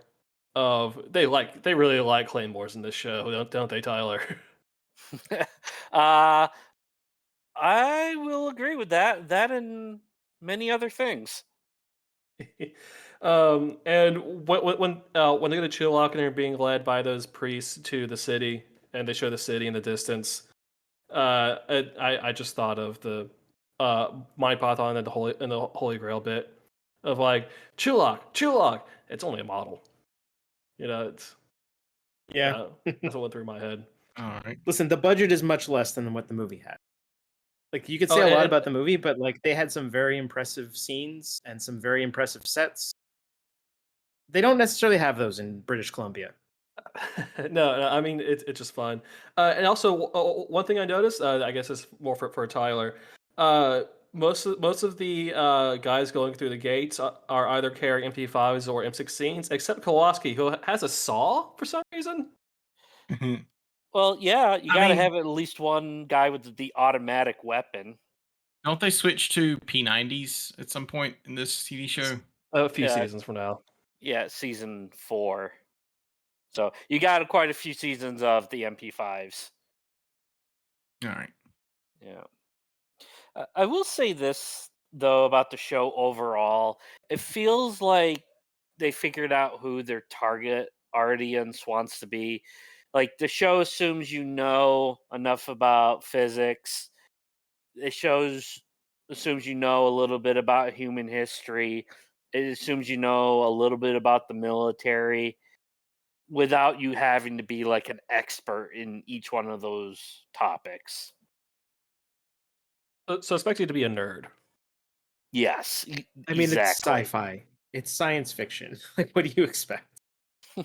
Well, I mean, like back in the 90s, you had like the shows that were very popular, like Friends is one that comes to mind. I'm certain there's a few others.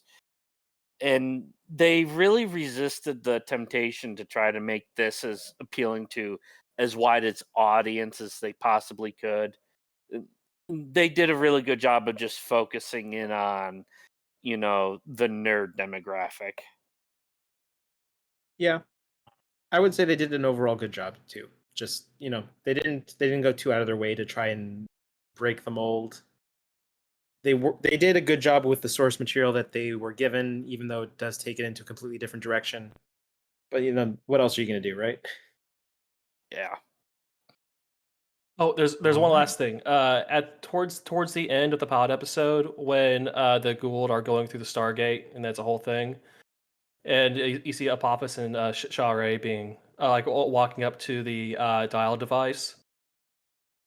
If you notice, Shari's actress almost, I think, twists her ankle walking up to it. I don't know what shoes they Huh. had her in. I mean, they're not showing their feet, so they probably could have had them in walkable shoes. But whatever kind of fake stone set they had that the walking on, if they had her like some weird shoes or heels, like she almost eats shit walking up to that. has to like hang on to the other actor. Just like it's like a small production note that I have. It's like, ooh, that's a take. Yeah, I guess you don't do that take again. If that thing's hard to All walk right. on. All right. I just enjoy little production things like that. No, it was a good spot. Yeah, I didn't even recognize that happened. I mean, it's a really small like a 1 second thing. It's like, oh, she almost loses her balance there. It's like, ooh, that'd be a really easy place to twist your ankle. But anyway, so that is the movie in the first episode that we covered. So next time, let's try to aim for the next 5 episodes. Yeah, All right.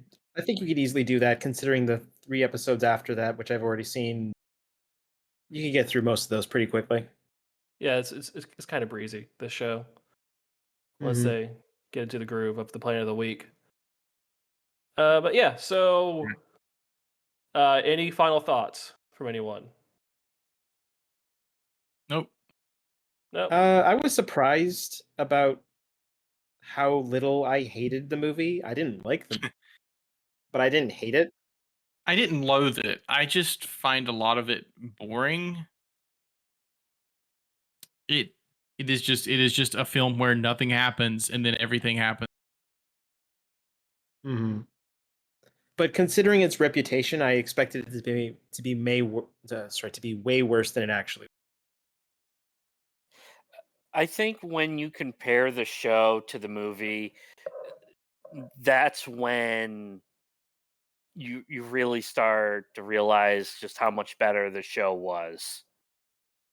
Yeah, although I don't think you necessarily see that in the first episode, but it does absolutely get there.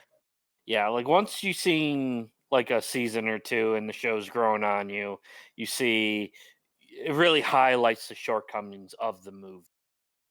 Yeah, but the show's absolutely interested in telling you a story, whereas the movie was just kind of like, Oh, everyone's cutting in and out with their mics. This is an interesting technical really? problem. Yeah. Hmm. We'll fix that for next time. I have a backup recording too that I'll send you. I mean, it's not very much, like a couple words here and there. It'll be fine. It'll be fine, probably. Anyway, so that is the end of our first episode. Does anyone have any plugs? Plug? I know that I mean, like, Tyler is tied up prisoner in my basement. That's So only during the football season. it's only during the football season. Okay. all right. Anyone have any I plugs? guess yeah, I Twitch. I do the Twitch thing every once. I guess you could find me on Jatzu84 on Twitch if you're interested. Though I haven't done anything in a long time, I might get back into it once I get a new pair of headphones. All right, and Justin. I mean, I've streamed on Twitch before, but I don't really do it much anymore, like at all. I also completely forgot what my Twitch name was. Is it Justin R258? Might be. It doesn't matter. If I want to plug it, I'll plug it next time. Ah, fair enough. Well, you all can find me at fifth. It's a fifth gen. It's named differently, different places. Let me confirm. Fifth generation gaming. Yeah, it's That's it's your name on Twitch. on Twitch. I'm at Twitch slash fifth generation gaming. I have a blog at fifthgengaming.blog, and I'm on Blue Sky at is it also fifth gen or fifth generation. I'm so bad at this. Yeah, you should have this list ready for next time. I really should. It's fifthgengaming dot Blue Sky. So you can find me there. I review old 32-bit video games and slowly go insane. From the fifth generation, perhaps. Yes, from the fifth generation of video games. And you're listening to this podcast on the Deep Listens website or RSS feed. So make sure you listen to the other Deep Listen shows, such as the main podcast where they play video games, or Off the Deep End where they play weird old grognard crap, or the OG Songcast. That's about anime, I guess. And various sports-related podcasts, such as the Basketball Podcast or the Amateur Hour, starring myself and Tyler, talking about and Gino, usually, talking about the football Americano. So make sure to listen to more Deep Listens. If you are not subscribed on Patreon, do that. There is the $1 tier and the $3 OG-Soncast tier for all of you anime enjoyers out there. I will not judge you for enjoying anime, but if you join the Discord, I will judge you for enjoying anime. While you continue to post about garbage anime. While I continue to post about garbage anime, the only real anime. Yeah. I mean, all anime is garbage, right? Eh, This is well, actually a joke. I'm not to potential audience members. I don't Initial actually D think is all the anime. okay, no. So, we all know this eventually just leads into a ranking of isekai podcast. I mean, I still need to get Zeta to get on a microphone, but yes, one of these days.